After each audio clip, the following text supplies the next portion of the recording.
messieurs, bonsoir. C'est dans le cadre du 30 juin que nous recevons au séjour un cadre du parti cher à M. Jean-Pierre Bemba, le MLC. Nous allons d'entrée de jeu parler avec lui. Nous allons essayer de décortiquer ce qu'a été les 62 ans d'indépendance de la République démocratique du Congo. Je vais lui laisser le temps de bien pouvoir se présenter. Il s'agit de M. Fabrice Pelende. Bonsoir, M. Fabrice. Bonsoir, M. Cyril. Et je crois que ma présentation a été bonne. Vous êtes cadre du MLC. Et tout à fait, je suis cadre du MLC. Et comment se porte le parti? Le parti va très bien. Avec notre président, Jean-Pierre Bemba. Ouais. Nous œuvrons toujours pour la libération des CPI, qui est notre vision phare, caractérisée par toutes les actions politiques que nous menons. Et nous sommes dans cette optique. Aujourd'hui, nous sommes dans l'obédience du peuple d'abord, Oui. pour accompagner la vision chère au président de la République, M. Félix-Antoine Tshisekedi Tshilombo. Et c'est dans cette sphère, si je puis le dire ainsi, que nous essayons de concourir au bien-être social de notre population. Alors, vous l'avez dit, parce que là, je voulais vous poser la question de savoir comment se porte l'Union sacrée, parce que vous faites partie de l'Union sacrée. Vous l'avez dit que vous êtes là pour évoluer ensemble. Mais aujourd'hui, nous allons essayer de faire une rétrospective de ce qu'a été l'indépendance en 1960 jusqu'à ces jours, 62 ans après. Quelle est la lecture que vous faites d'entrée de jeu de la gestion du pays depuis 60 jusqu'à ces jours?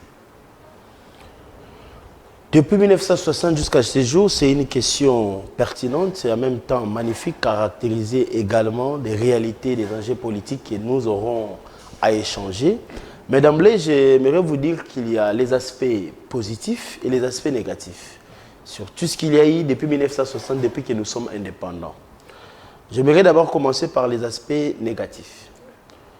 Vous savez que le pays, notre pays, la RDC, la République démocratique du Congo, est un grand pays au centre de l'Afrique qui, avant même l'indépendance, a connu beaucoup de tractations au niveau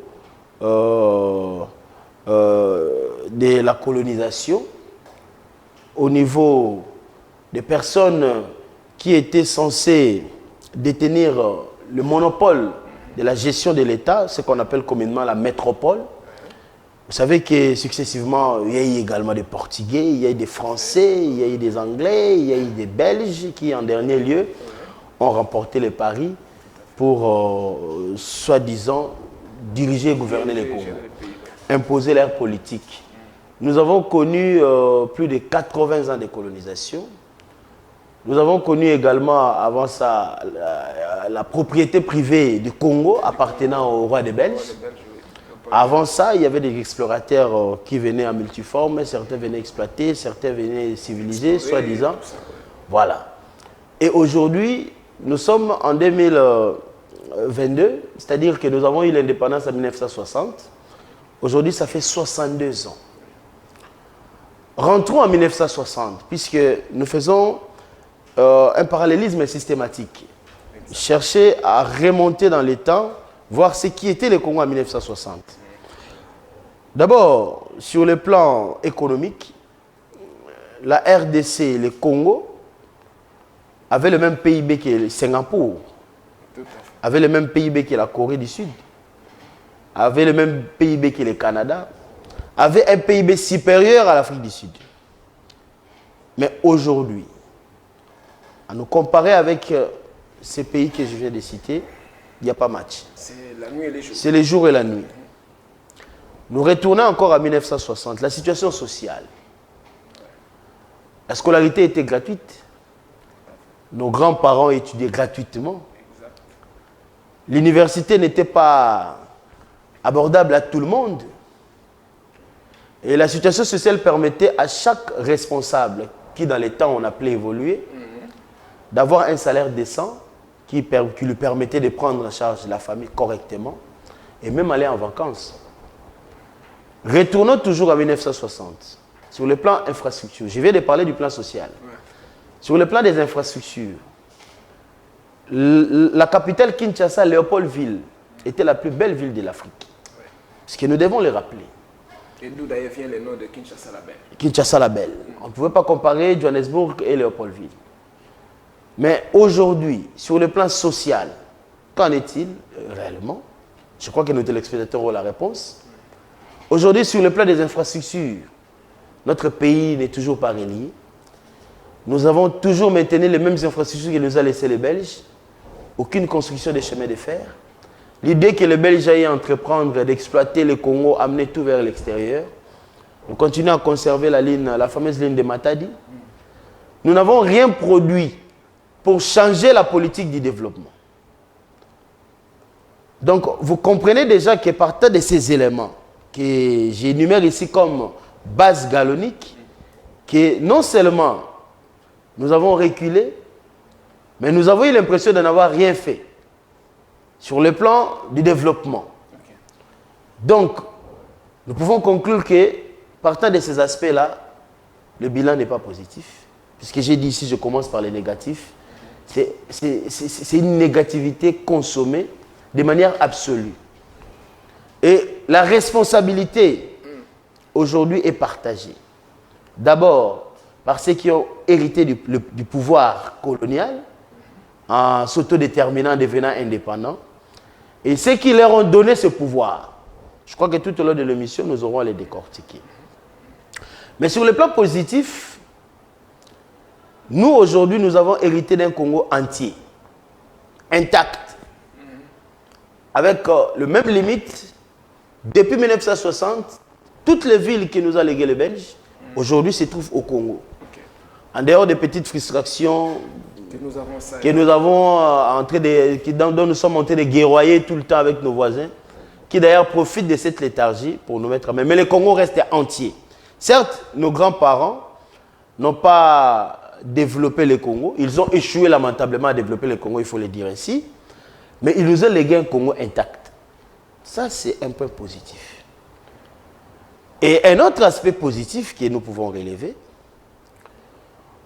aujourd'hui, le nationalisme, le patriotisme, c'est intrinsèque.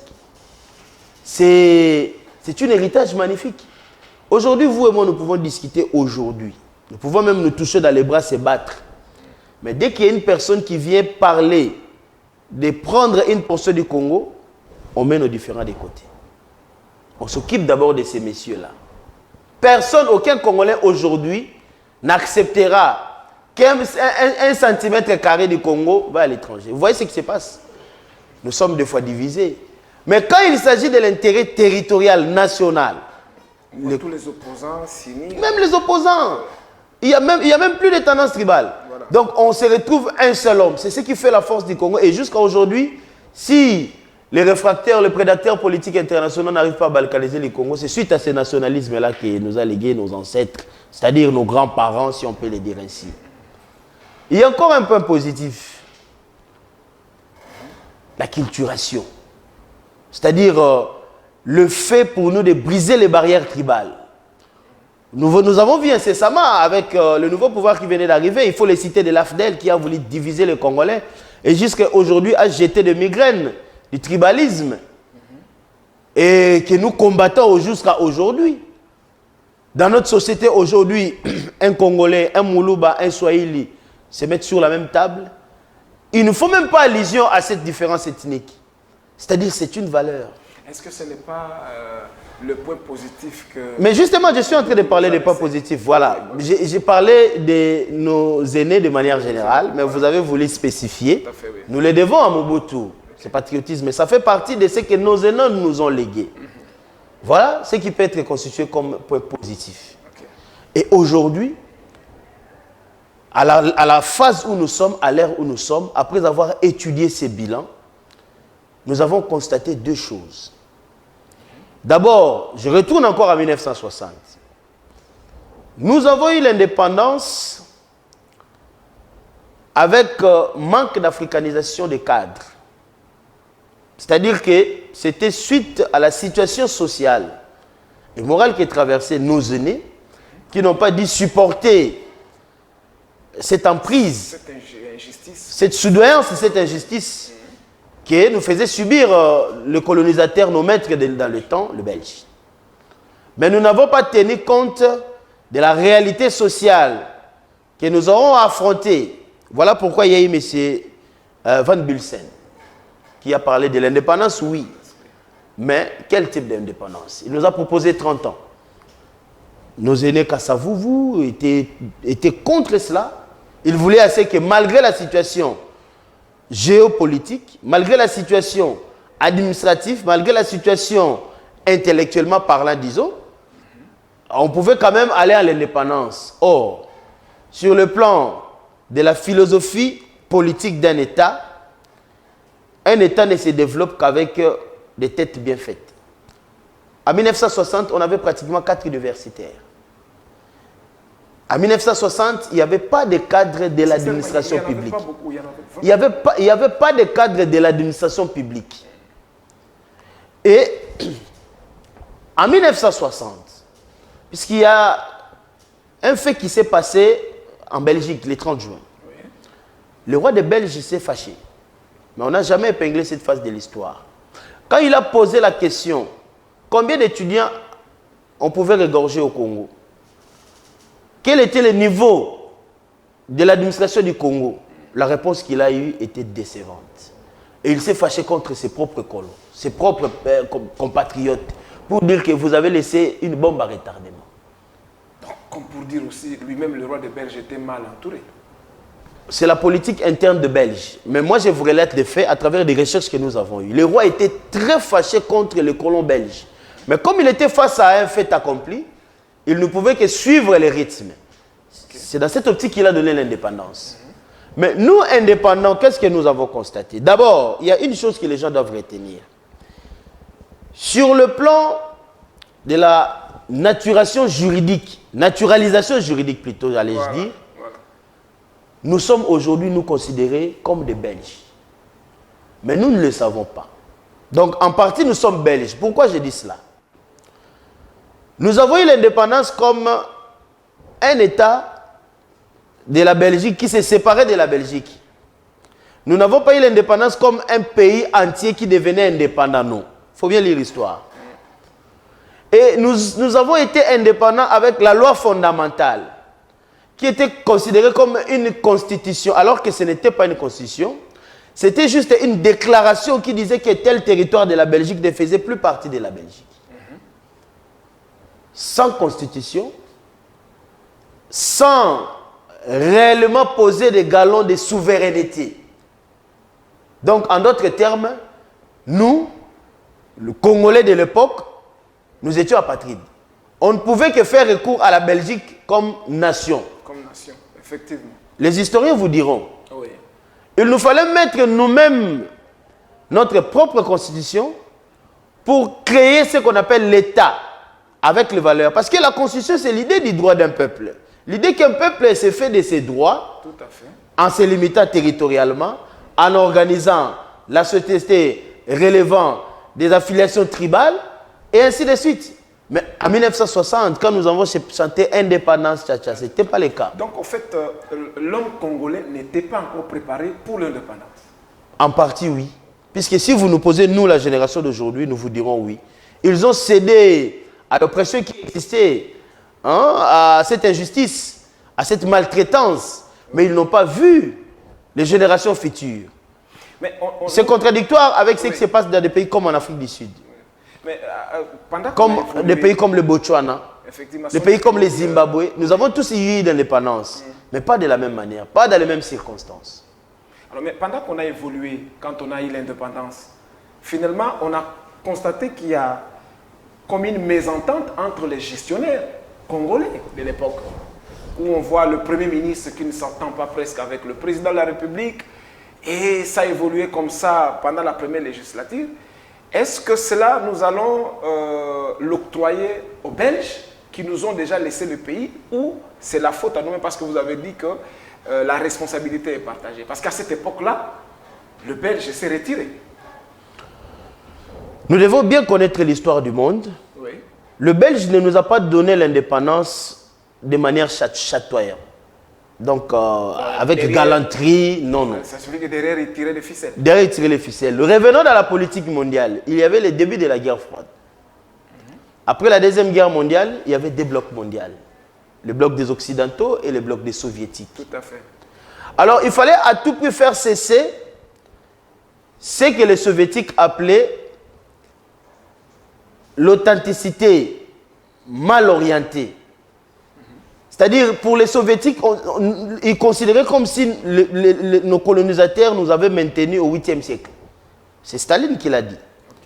Ces gens-là vivent comme au 8e siècle. Et c'est intolérable de voir un pays comme l'Angleterre avoir fait plus de 5 siècles en Afrique.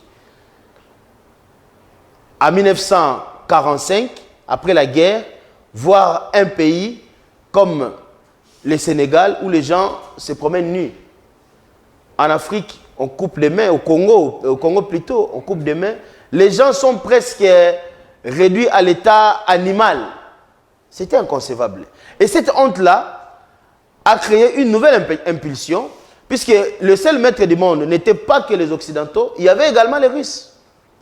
C'est pourquoi, avec cette frustration de la communauté internationale, on a préféré changer la politique.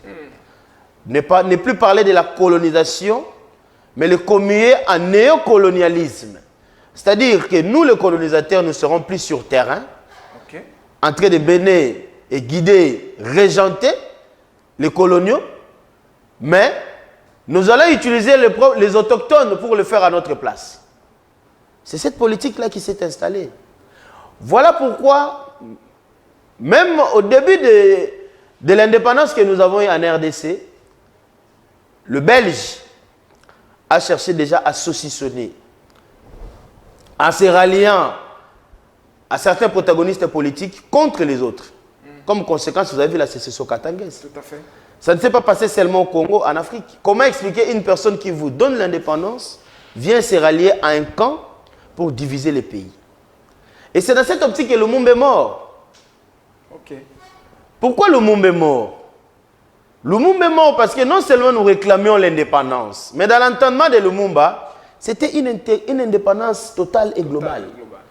Où nous considérons nous comme tous des êtres humains faits à l'image de Dieu. Donc en fait, Lumumba c'était un homme averti qui voyait déjà comment l'homme blanc tirait les ficelles. Voilà, il a vu loin. Oui. Parce que qu'est-ce qu'en fait Lumumba voulait? Lumumba voulait un traitement d'égal à égal entre peuples du monde.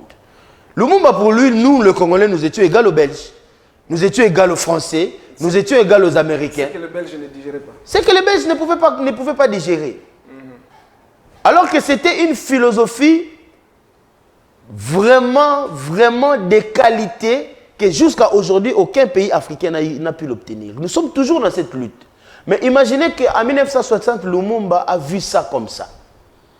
C'est pourquoi il est grand. C'est pourquoi vous voyez partout dans le monde, il y a des représentations de Lumumba, des universités, des avenues, des places Lumumba, partout dans le monde. C'est cette question que je voulais vous poser. Lumumba n'a pas fait plusieurs années, il n'a pas régné en politique pendant longtemps. Il n'a fait qu'une année, si on fait bien les calculs. Nous avons eu l'indépendance en 1960, pour ne pas compter les années de lutte.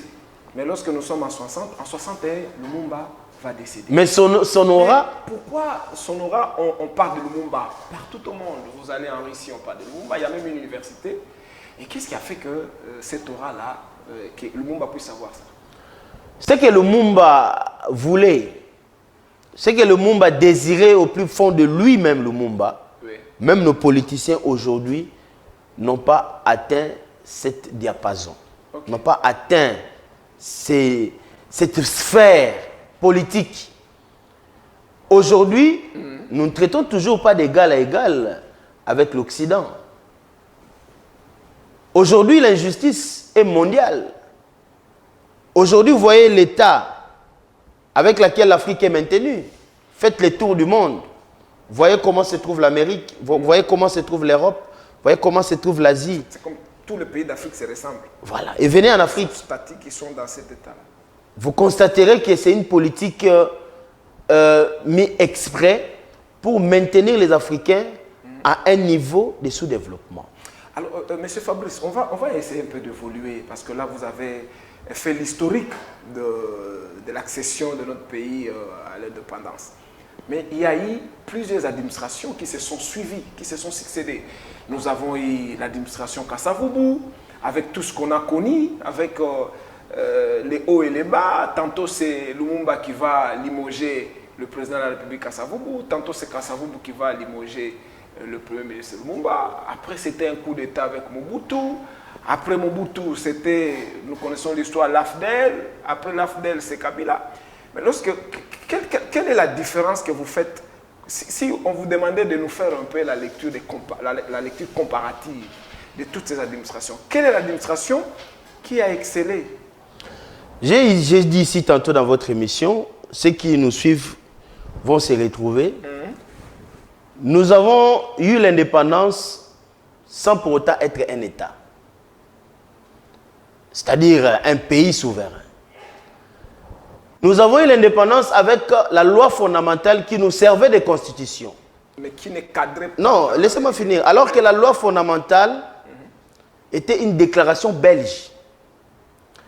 Kasavubu a suspendu Lumumba partant de la loi fondamentale. Alors que la loi fondamentale n'était pas la constitution du Congo. Ça ne nous convenait pas. Non seulement ça ne nous convenait pas, mais ça ne reflétait pas l'idée nationaliste.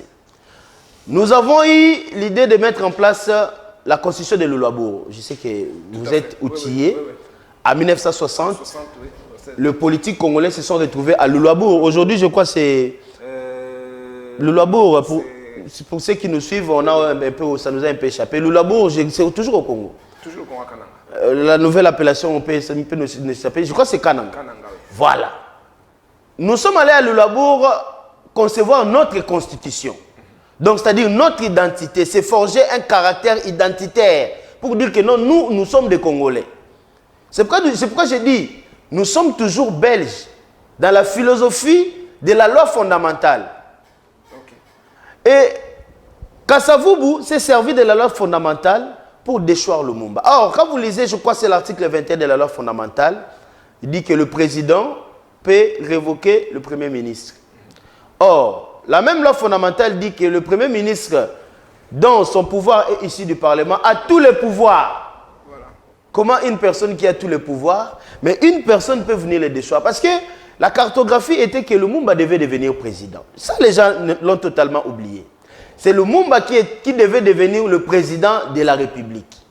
Mais par malignité et par la complicité des Belges, ils ont compris déjà à cette époque que si Lumumba devenait président, le Congo va nous échapper.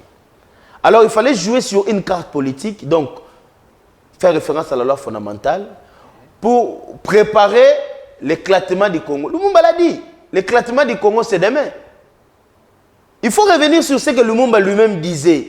Il a dit que tout était déjà préparé pour que demain, qu'il y ait éclatement du Congo. Aujourd'hui, nous sommes dans l'éclatement du Congo. Comment un président nommé par consensus parlementaire, je dis bien nommé, et un premier ministre élu par majorité parlementaire, qui a plus de pouvoir? C'est lui qui est élu par le Parlement. Bon, comment celui qui est nommé peut déchoir celui qui est élu? Nous, Congolais, nous ne réfléchissons pas à ce niveau-là. Nous nous limitons. Alors que c'est ça le vrai problème du Congo. Donc, Kasavubu, vous ne pouvez jamais faire ce qu'il a fait. C'est par son acte aujourd'hui que le Congo s'est vu être dépouillé de cette substance constitutionnelle, de cette substance nationaliste. Mais d'aucuns condamnent Lumumba, ils donnent raison à Kasavubu. Non, mais c'est parce que les gens ne sont pas rentrés dans l'histoire pour chercher à comprendre qui avait réellement le pouvoir à l'époque. C'était Lumumba, ce n'était pas Kasavubu. Bon, monsieur Fabrice. Et celui qui était le chef du gouvernement, oui, dans l'entendement politique de l'époque, c'était Kasavubu qui devait orienter la politique du pays.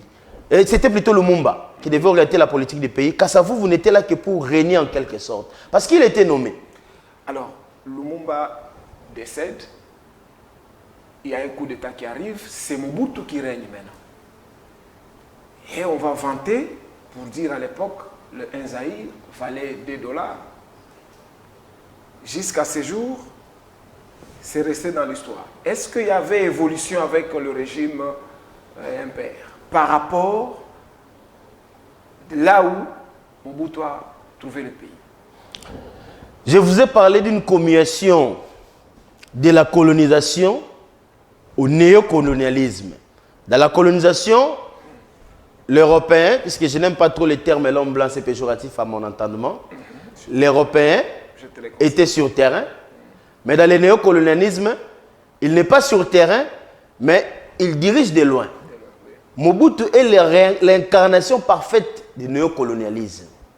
Parce que quand l'Européen, l'Occidental a compris qu'une personne comme Lumumba, nous ne pouvons jamais donner des instructions à une telle personne. Une personne comme Lumumba voit les choses de la même manière que nous. Alors nous n'aurons jamais ce que nous voulons. Nous n'allons jamais mettre en place notre politique de domination. Puisqu'il ne faut pas oublier que nous étions dans la guerre froide, où les États du monde étaient divisés. Et il y a eu même des États qui se sont dit les non-alignés. Vous connaissez l'histoire, il y a eu la Chine, les Indes, le Brésil, l'Argentine, tous ces pays, puisqu'ils ne voulaient pas cette connotation du tiers-monde. Et ils parlaient des pays non alignés. Ils n'appartenaient ni au bloc des Occidentaux qui était représenté par les Américains, ni par les Russes. Mais nous, pauvres Africains, nous étions obligés de choisir. Soit on était du côté des Américains, soit nous étions du côté des Soviétiques. Alors que rien ne nous obligeait à le faire. Du moment où ce n'était pas notre guerre, du moment où on n'avait rien à voir avec cette guerre, on ne connaissait même pas les tenants et les aboutissants. Mais on était dans l'obligation de partager un camp. Ce qui est gravissime, extrêmement grave. Et Lumumba, en se disant souverain, excusez-moi, avait cette possibilité, pour dire encore capacité, de collaborer lui en tant que représentant d'un pays souverain avec tous les pays du monde. Et d'État ne voulait pas le voir ainsi. Il est allé en Russie, vous voyez tout ce que ça l'a coûté. Il était molesté par les blocs des Occidentaux, tout simplement parce qu'il cherchait un traitement d'égal à égal. Et tout ça, l'histoire n'a pas encore été réparée. Pourquoi j'ai dit l'histoire n'a pas encore été réparée? Entrons sur le fait. D'abord, j'ouvre une parenthèse. Aujourd'hui, nous avons le plus grand contingent de la MONUSCO au monde, avec plus de 20 000 hommes. Vous parcourrez tous les pays au monde, nulle part vous trouverez plus de 20 000 soldats onusiens. Ils n'ont fini aucune guerre, mais ils sont là. Ils sont toujours là. Aujourd'hui, nous, le Congo, nous sommes sous embargo. Depuis 2004, avec la résolution 1533. La dernière résolution 2582, c'était en 2021. Et je vous informe que le 1er juillet 2002, il y aura encore renouvellement de l'embargo. Mais nous sommes un État agressé. Nous sommes en guerre depuis l'installation de la MONUSCO. Mais on nous interdit de nous réarmer. Du moment où, quand vous lisez la charte de l'ONU, dans son article 51, qui dit clairement, chaque pays a le droit de se faire cesser une agression. N'est-ce pas une contradiction? Comment nous allons nous protéger si on ne peut pas se munir des outils de protection? Et silence radio à l'opinion publique congolaise. Le 1er juillet, au Conseil des Nations Unies va se tenir une énième prolongation pour nous interdire de nous armer. C'est-à-dire l'embargo doit être prolongé. La MONUSCO ici, c'est chaque année. Mais comment nous ne pouvons pas comprendre que nous sommes toujours pris en otage? C'est le néocolonialisme aujourd'hui qui continue à se manifester. Et alors, ça, c'est extrêmement grave. Nous allons chuter parce que vous savez qu'en quelques minutes, on ne saura pas terminer toute la matière. Mais aujourd'hui, le MLC que vous représentez sur ce plateau est au pouvoir. Qu'est-ce que vous faites pour changer les choses? Vous savez, le MLC littérairement veut dire quoi? Mouvement de libération du Congo. Moi, je vous parle d'une emprise. Avant d'aborder votre question, ouvrez encore une deuxième parenthèse. Aujourd'hui, on a rapatrié la dent de Lumumba. Mais c'est extrêmement grave ce que nous vivons. Il n'y a que les esprits brillants pour comprendre. Qu'est-ce que je vais dire par là? Lumumba a été assassiné en 1961. Il y a eu des protagonistes vivants. Le tout dernier, c'est celui qui a montré la date de Lumumba. C'était le chef de la police militaire, le chef de la police katangaise. Il s'appelait Gérard Kowet, quelque chose comme ça. Qui a fait des aveux publics. Il est passé à la télé pour dire qu'il gardait un souvenir de Lumumba. Il a montré publiquement. aucune enquête internationale, aucune interpellation, aucun procès équitable, aucun établissement de responsabilité. Et je vous signale que ce monsieur est mort l'année dernière, je crois que ça doit faire 2 ans. Juste après sa mort, on récupère cette dent, on envoie au Congolais. Sans justifier comment Lumumba est mort, sans interpeller les protagonistes et ceux qui ont vécu la scène. Mais en fait, qui devait faire ces démarches-là? Non, mais c'est pour vous montrer la mascarade, la facette cachée de l'oppresseur. Jusqu'à aujourd'hui, il ne veut pas rétablir l'histoire. Puisque ça, ce n'est pas réparer. On répare. Qu'est-ce que ça veut dire réparation? Quand on veut vous réparer, on vous rétablit dans vos droits à l'état initial où vous étiez avant que les préjudices n'arrivent. Oui, certes, le Lumumba ne reviendra plus. Mais est-ce que du moins nous avons eu à réparer tout ce que le Lumumba voulait dans son fort intérieur? Est-ce que cela est matérialisé aujourd'hui? Le scénario qui a conduit à la mort de Lumumba, est-ce que nous le saurons? Aujourd'hui, vous et nous allons disparaître. Dans 200 ans, quand on parlera des conditions de la mort de Lumumba, même le roi Philippe ne sera plus là. Nous n'aurons pas la vraie version. C'est tronquer l'histoire. Ce n'est pas dire la vérité à l'histoire. Et Lumumba a dit que l'histoire du Congo s'écrira au Congo. Mais moi, je vous informe que l'histoire du Congo continue à s'écrire en Belgique. Le roi de Belge est venu ici. Il n'est pas venu pour le Congolais. Il est venu pour l'histoire des Belges. Pourquoi je dis cela? Donc son arrivée n'aura pas son arrivée n'a rien à voir avec le Congo, détrompez-vous. Moi, je vous dis en intime conviction. Donc, il n'y a aucun impact. Aucun impact pour le Congo. Pour preuve, il est parti. Qu'est-ce que vous avez retenu pour le soldat qui a atteint le cinquantenaire, le dernier rescapé de la Deuxième Guerre mondiale? Vous ne verrez aucun... Il a été enterré avec honneur. Les honneurs. Vous savez ce que c'est les honneurs? Mais c'est qu'il y a une mauvaise interprétation des honneurs. Mais je vous dis que c'est l'histoire des Belges. Pourquoi? Parce qu'il était le dernier soldat à avoir combattu avec la barrière Congo-Belge. C'est-à-dire que c'était toujours la Belgique pour les Belges. Et les Belges lui ont rendu hommage. Et ça fait partie de l'histoire des Belges. Pas l'histoire des Congolais. Parce que si on parlait de l'histoire des Congolais sur la Deuxième Guerre mondiale, on vous parlera de Likili, les sergents. Aujourd'hui, c'est devenu un nom péjoratif. Quand vous entrez dans le on vous appelle les Likili. Mais c'est un grand monsieur. Donc, il y a beaucoup à dire. C'est pour dire que le roi de Belge est parti avec l'histoire du Congo et nous a rien laissé. Nulle part vous verrez un monument de ces sergents-là aujourd'hui au Congo. Retenez ce que je vous dis, même après 10 ans quand vous reviendrez ou quand vous allez vous rappeler de ce que j'ai dit. On ne parlera plus de ces sergents-là. C'est-à-dire que ce n'est pas nous qui avons écrit l'histoire. Oui. C'est la Belgique. Et le roi est venu pour décorer celui qui a fait l'honneur à la Belgique, pas aux Congolais. Il faut bien les retenir. Monsieur Fabrice, je vous aurai au cours d'une prochaine émission, parce que vous savez, à la télévision, c'est le temps. Mais je vais quand même vous donner 1 minute pour conclure, pour dire un mot, parce qu'en fait, c'est le 30 juin. Malgré il y a eu tout ce qu'il y a eu, toutes les imperfections que vous avez épinglées, mais aujourd'hui, quelle est la chance que vous donnez, que vous accordez à la RDC, surtout que vous êtes au pouvoir? Est-ce que pensez-vous que la République va continuer à mourir, va continuer à disparaître? Lumumba a dit, il a adressé cette parole-là, moi je l'ai dit toujours à nous, pas à ces gens-là de l'époque. Lumumba a dit à nos enfants que je laisse et que je ne verrai plus jamais. Je leur dis que l'avenir du Congo est beau, meilleur. Attends d'eux la prouesse et l'amour du pays. Nous sommes là. Nous sommes des nouvelles générations. Cette façon de voir les choses, c'est unique à notre génération. Moi, je vous dis ici, je dis devant la télé que nous n'avons pas encore été réparés. Tout ce qui s'est fait sur le rapatriement de la date de Lumumba est un sabotage. Je pèse bien mes mots. C'est nous mettre dans la poubelle de l'histoire. C'est pour dire quoi? Tous ceux qui ont vécu, tous ceux qui ont concouru, après qu'ils aient passé leur temps paisiblement sur terre, alors c'est à ce moment-là que nous allons vous faire une facette de l'histoire. Vous savez, il y a eu la Shoah pendant la Deuxième Guerre mondiale, où les Juifs ont été systématiquement massacrés. Mais moi, je vous dis, on a poursuivi tous les nazis jusqu'au dernier retranchement. Les tout derniers étaient poursuivis en 2011. Ils ont été jugés avant leur mort. Mais comment se fait-il un policier belge vient brandir la dent de Lumumba?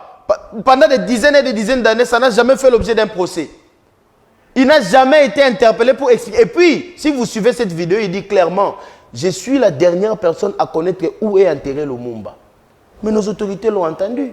Pourquoi ils n'ont pas fait pression savoir, ne fût-ce que connaître l'histoire, où on a enterré Lumumba? Qu'est-ce qu'on a fait du corps de Lumumba? Puisque c'est ça réparer. Voilà. C'est ça rétablir l'histoire. S'il vous plaît, encore quelques secondes, avec votre autorisation. Dites-nous aujourd'hui, nous avons la dent de Lumumba. Oui. Qu'est-ce que nous faisons avec sans connaître comment cette dent est arrivée entre les mains de ces messieurs-là? Justement, M. Fabrice. C'est comme une personne qui ne sait pas parler. On vient lui montrer, on vient lui montrer la mangue. Oui.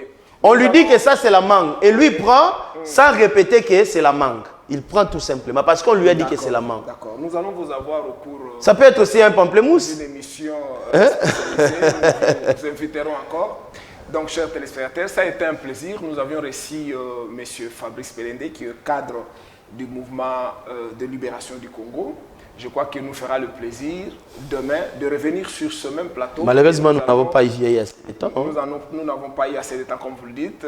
La télévision, c'est le temps. Mais nous aurons encore, dans nos prochaines émissions, nous allons devoir vous inviter si votre agenda le permettra. Je crois que nous vous aurons sur ce plateau. Entre-temps, nous vous disons au revoir. Gardez-vous bien. À la prochaine. Merci beaucoup. Le sentiment était pour moi.